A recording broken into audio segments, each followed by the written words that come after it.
দৈনিক তৃতীয় মাত্রার ভোটের হওয়া অনুষ্ঠানে আপনাদেরকে স্বাগত জানাই। আজকে আমরা যার সাথে কথা বলবো আপনারা খুব সহজেই ক্যামেরার মাধ্যমে দেখতে পেরে চিনতে পেরেছেন। আমরা কথা বলতে এসেছি লালমোহন উপজেলার 4 নং চরবুতা ইউনিয়নের, যিনি দীর্ঘ 22 বছর যাবত ইউপি চেয়ারম্যান হিসেবে দায়িত্ব পালন করেছেন। এই লালমোহন উপজেলার একটি পরিচিত নাম এবং 29 মে লালমোহন উপজেলা পরিষদ নির্বাচনে যিনি উপজেলার চেয়ারম্যান পদে প্রতিদ্বন্দ্বিতা করছেন। কথা বলছি আপনাদের অত্যন্ত সুপরিচিত বিশিষ্ট সমাজসেবক আলহাজ আক্তারুজ্জামান টিটপ, যিনি টিটপ চেয়ারম্যান হিসাবে এই এলাকায় বেশ পরিচিত। কেমন আছেন? আলহামদুলিল্লাহ, ভালো আছি। আপনি ইউনিয়নের চেয়ারম্যান ছিলেন দীর্ঘ 22 বছর। কেমন ছিল আপনার ইউনিয়নের চেয়ারম্যান হিসাবে কার্যক্রম? এটা ইউনিয়ন পরিষদের চেয়ারম্যান হিসেবে নাগরিকদের যে চাওয়া পাওয়া প্রত্যাশা, একটা চেয়ারম্যানের প্রতি একটা জনপ্রতিনিধির কাছে প্রত্যাশা থাকে। আমি আমার সর্বাত্মক চেষ্টা চালিয়ে গিয়েছি তাদের সেই প্রত্যাশাকে পূরণ করার জন্য। কিন্তু আপনারা তো জানেন যে স্থানীয় সরকারের অনেক সংকীর্ণতা আছে। ইচ্ছা করলেই যে সবকিছু সুন্দরভাবে করা যাবে বা জনগণের প্রত্যাশা অনুসারে কাজ করা যায়, সেটা তো সম্ভব হয় না। কারণ আমাদের জনগণের প্রত্যাশা থাকে অনেক বেশি, কিন্তু চাহিদার সাথে সরবরাহ অনেক কম। যার কারণে প্রাপ্তি এবং প্রত্যাশার এই বিরাট ফারাকের মধ্য দিয়েও আমি আমার আন্তরিকতার মধ্য দিয়ে চেষ্টা করেছি এলাকার মানুষের মনের মণিকোঠায় নিজেকে স্থান করে নেওয়ার জন্য। তারপরে তাদের যে নাগরিকের যে সেবা, সেই সেবাটাও আমি আন্তরিকভাবে দেওয়ার চেষ্টা করেছি।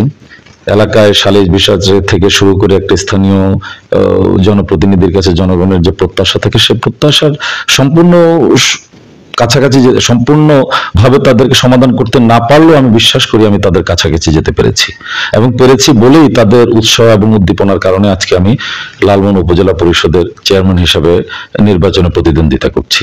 এর আগেও আমি 2014 সালে উপজেলা পরিষদের চেয়ারম্যান হিসেবে প্রতিদ্বন্দ্বিতায় অংশগ্রহণ করেছিলাম। 9টি ইউনিয়ন, একটি পৌরসভা, একজন উপজেলা চেয়ারম্যান পদপ্রার্থী হিসাবে আসলে আপনি প্রচারণায় নেমেছেন আমরা জানি, যদিও এখনো প্রতীক বরাদ্দ হয়নি। সারাটা কেমন পেয়েছেন? সারাটার কথা আমি কিভাবে বলবো? আমি শুধু এটুকু জানি একজন প্রার্থী হিসাবে আমি জনগণের দৌড়গোড়ায় যাওয়ার চেষ্টা করছি, প্রতিটি ভোটারের কাছাকাছি যাওয়ার চেষ্টা করছি, এবং বাকিটা তো তাদের পছন্দের ব্যাপার। প্রত্যেকটা ভোটার তাদের বিবেক বিবেচনা দিয়ে চিন্তা ভাবনা করে যোগ্য প্রার্থীকেই তারা ভোট দেবেন, এটা আমি বিশ্বাস করি। আর যোগ্যতার বিচারে ভোট দিলে আমি কনফিডেন্ট এবং আমি নিশ্চিত যে সেই যোগ্যতার বিচারে একজন যোগ্য প্রার্থী হিসাবে, সেটা হোক শিক্ষা, হোক দক্ষতা, হোক সততা। কারণ দীর্ঘ 22 বছর যে আমি আমার ইউনিয়নে চেয়ারম্যানই করেছি, এই যে জনপ্রতিনিধি হিসেবে ছিলাম, আমার এলাকার জনগণ জানে একজন সৎ মানুষ হিসাবে, একজন আমার এলাকার মানুষের কাছে যে আমার বিবেক নিয়ে যে কাজ করার যে মানসিকতা, এটা ইতিমধ্যেই প্রচারিত। এটা চরবুতা ইউনিয়নের প্রতিটি মানুষ সেটা জানে, এবং তাদের সেই আলাপ আলোচনার মধ্যে দিয়ে সারা উপজেলায় এটা ইতিমধ্যেই প্রচারিত হয়েছে যে টিটপ চেয়ারম্যান একজন যোগ্য প্রার্থী এবং সৎ মানুষ।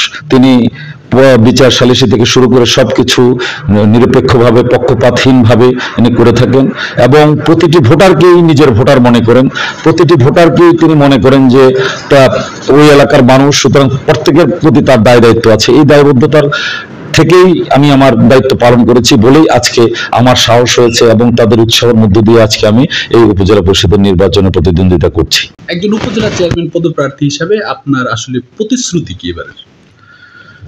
আসলে আপনারা জানেন যে বর্তমান সরকার দেশকে ইতিমধ্যে ডিজিটাল বাংলাদেশ হিসেবে ঘোষণা করেছেন।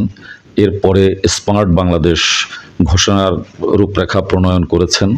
তো আমরা তো জানি যে আমাদের যে বিশাল জনগোষ্ঠী, যাদেরকে ডিজিটাল এবং স্মার্ট বাংলাদেশের এই যে সুবিধা যারা ভোগ করবেন, তাদেরকে কিন্তু এই ডিজিটাল এবং স্মার্টের সাথে খাপ খাওয়াতে হবে, অ্যাডাপ্টেশনটা করতে হবে তারা দেশ ডিজিটাল হলো, কিন্তু তারা যদি ওই ডিজিটালকে তারা যদি আয়ত্ত করতে না পারে, স্মার্ট বাংলাদেশ হবে। সেই স্মার্ট বাংলাদেশের সাথে সাথে কিন্তু বাংলাদেশের নাগরিকদেরও স্মার্ট হতে হবে।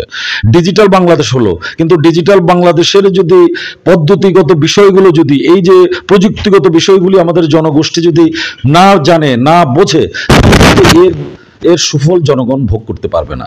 যার কারণে আমার প্রথমেই যেটা আমার নিজের অঙ্গীকার, সেটা হলো এই জনগণকে এই ডিজিটাল এবং স্মার্ট বাংলাদেশের সাথে সামঞ্জস্যপূর্ণ হিসাবে গড়ে তুলতে হবে, এবং সেই ক্ষেত্রে এটাই হলো আমার ফার্স্ট প্রায়োরিটি।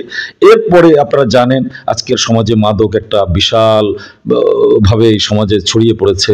তারপরে আপনার জলবায়ু পরিবর্তনের যে বিশাল প্রভাব, এটাও আপনারা জানেন, যেটা আমাদের এই উপকূলীয় অঞ্চল এর বিরূপ প্রভাবের ব্যাপকভাবে ক্ষতিগ্রস্ত হওয়ার সম্ভাবনা আছে।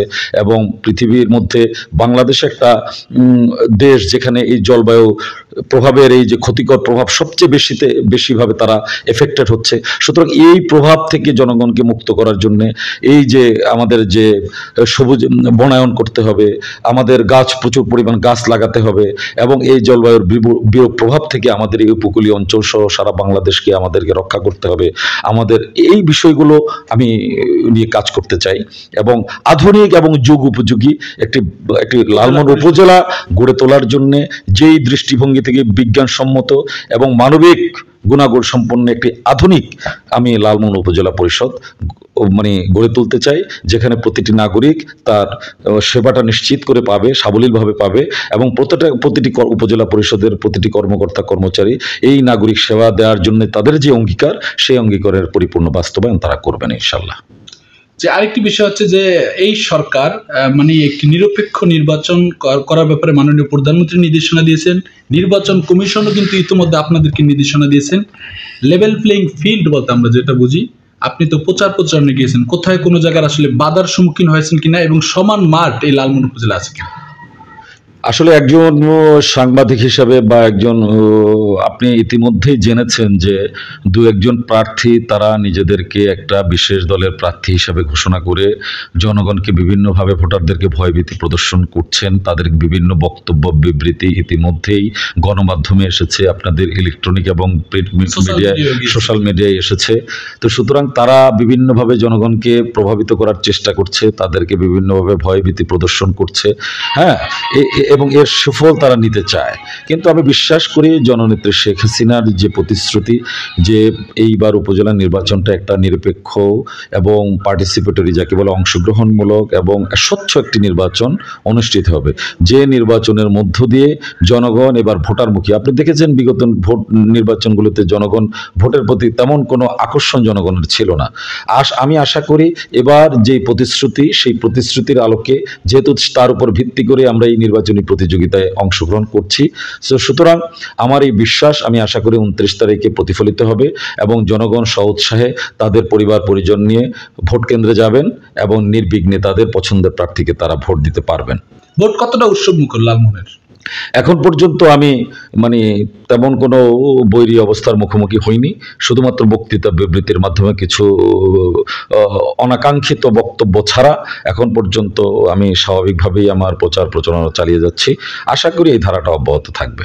আপনার জন্য শেষ প্রশ্ন, 29শে মে উপজেলা পরিষদ নির্বাচন, প্রার্থী রয়েছে একাধিক, আপনার জনপ্রতিনিধি হিসাবে আপনার অভিজ্ঞতা রয়েছে, লালমোহনের আপনি একজন পরিচিত মানুষ, একজন উপজেলা চেয়ারম্যান পদপ্রার্থী হিসাবে 29শে মের দিনের জন্য ভোটারদের প্রতি আপনি কি বলবেন? আমার ভোটারদের কাছে একটাই মাত্র আহ্বান, আপনারা দীর্ঘদিন আপনাদের একটা প্রত্যাশা ছিল আমার ভোট আমি দেব, দেখে শুনে বুঝে আমার পছন্দের প্রার্থীকে আমি ভোটটা দেব। তো আমি আশা করি 29 তারিখে সেরকম একটা সুন্দর পরিবেশ তৈরি হবে। সেই পরিবেশে আপনারা উৎসাহ উদ্দীপনা নিয়ে আপনারা ভোট কেন্দ্রে যাবেন, এবং ভোট কেন্দ্রে গিয়ে আপনাদের পছন্দের প্রার্থী, যিনি এই উপজেলাকে একটি আধুনিক যুগ উপযোগী এবং বর্তমান ডিজিটাল এবং স্মার্ট বাংলাদেশের সাথে সামঞ্জস্য রেখে একটি আধুনিক উপজেলা পরিষদ গড়ে তুলতে পারবেন, তাকে আপনারা আপনাদের মূল্যবান ভোটটা দেবেন বলে আমি আশা এবং বিশ্বাস করি। কতটা আশাবাদী বিজয়ের ব্যাপারে? আমি বিজয়ের ব্যাপারে শতভাগ আশাবাদী। যদি ভোট ইনশাল্লাহ প্রধানমন্ত্রীর প্রতিশ্রুতি বাস্তবায়িত হয়, ইনশাল্লাহ আমি শতভাগ আশাবাদী। অসংখ্য ধন্যবাদ।